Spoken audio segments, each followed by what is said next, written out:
Here is Speargun having his very first ride out in the field, and his first ride in a few days, actually. This was a Friday when we did this ride, and he had last gone on Tuesday. So he had a few days off, and he's not been out to the field before. I didn't do any introduction sessions out here to let him have a look around.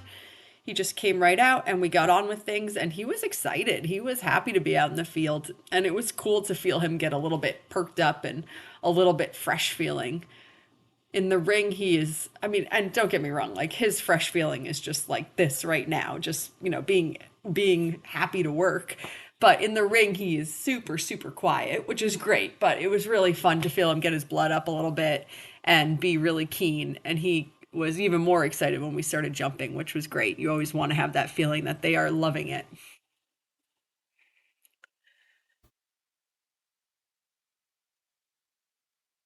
So the big things for me when we do the first ride in the field is because I have some post-traumatic stress from incidents in the past is the traffic, and especially during the week because there's a gravel pit not far away. So these huge dump trucks come rattling down the road and they just make an unbelievable amount of noise. And that is really scary for some horses. I don't understand why it's not really scary for all horses because I think it's scary. But Speargun did an excellent job of handling all of the road traffic, especially for a weekday, meaning that there was more, work truck and construction vehicle traffic. I think there was one moment towards the end of this flat section of the video where we're cantering on the left lead and we're coming along down the road, and a white truck with something in the bed that was making a big rattling noise came sort of whizzing by up behind us. It's always worse when it comes up behind them because they don't have as much time to process it and see it coming.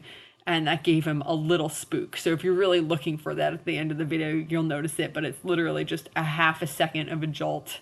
I'm pretty sure I spooked more than he did, and then that was it. He was excellent.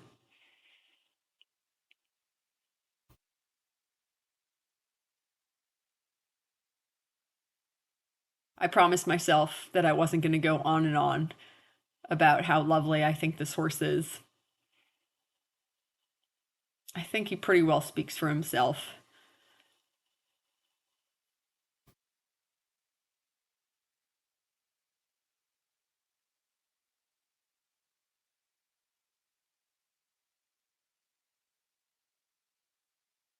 He was just super happy to be out there. As always, very professional, really straight in his shoulders. Maybe a little bit of leaning, when we kind of go by the opening to go towards the barn, but so minor. When we come up this hill here, and so here we're at sort of the top part of the field, he always just felt like $1,000,000. Such a good boy.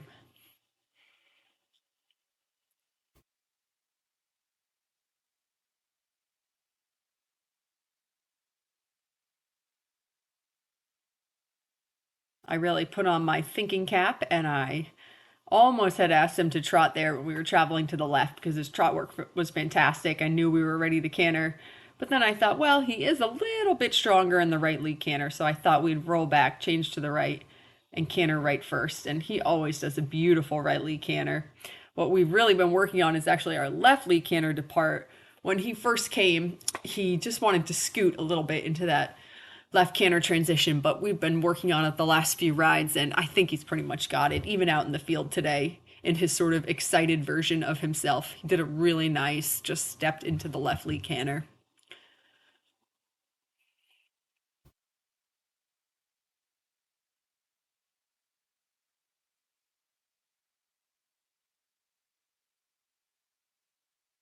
I really think that this horse speaks for himself, so I'm going to butt out of this video now with my commentary. If you want to see how he is on the ground, there's about a minute of footage of him in the barn on cross ties at the end of this video, so don't miss that if you're curious to see it.